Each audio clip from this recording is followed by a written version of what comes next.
অনেক দিন ধরে মনে হচ্ছিল তালপোড়া পিঠে খাবো, কিন্তু তাল পাচ্ছিলাম না, সেই কারণে খেতে পাচ্ছিলাম না। আর ছোট্ট একটা তাল পালাম, তালটাকে ভালো মতন ছাড় করিয়ে নিলাম, তালের গাঢ় সব ময়লা ধুয়ে নেমে গেল। তারপরে তালটার মুখ ধরে টানাটানি করছি, খুলছে না। তারপরে নখ দিয়ে একটু ঘাই দেওয়ার পরে খুলে গেল। এখন তালটা ছুলিয়ে নেবো, তো ছুলতে গেছিও ছুলছে না। তা কি করলাম, তালটাকে ভেঙে নিলাম অর্ধেক ছুলে, তারপরে ভিতরের অংশটা বের করে নিলাম। আর দেখুন খুব সহজে ছোলা হয়ে গেল। অল্প অল্প জল দিয়ে ভালো করে তালটাকে চটকে নিলাম। এখন একটা গ্রেটার নিয়ে নিলাম, ওই গ্রেটার দিয়ে তালের পাল্পগুলো বের করে নেব। নিচে একটা থাল রেখে গ্রেটার দিয়ে ঘষে ঘষে তালের পাল্পটা বের করে নিলাম।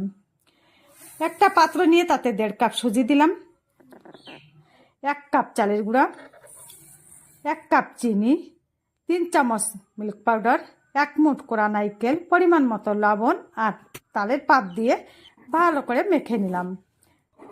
আর 1 কাপ, যে কাপ মাপে সুজি নিয়েছিলাম ওই কাপের 1 কাপ জল দিয়ে ভালো করে ব্যাটার বানিয়ে নিলাম।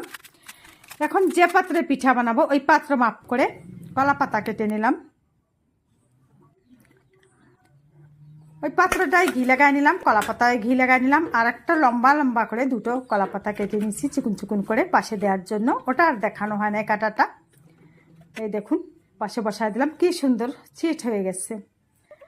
মাখিয়ে রাখা ব্যাটার অর্ধেক দিয়ে দিলাম। কোরানো নারকেলের ভিতরে, আমি আগে থেকে কোড়ায় রাখছিলাম, সেই নারকেলের ভিতরে 3 চামচ চিনি দিয়ে ভালো করে মেখে নিলাম।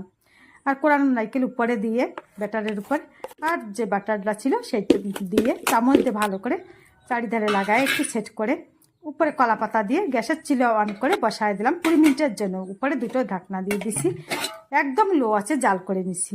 আর উপর থেকে পর্যন্ত সেদ্ধ হয়ে গেছে, তখন নামিয়ে নিলাম। ঠান্ডা হয় নাই, কলা পাতা তুলে নিছি, আমার সবুজ হচ্ছিল না, তা ভেঙে গেছে পাশতে একটু।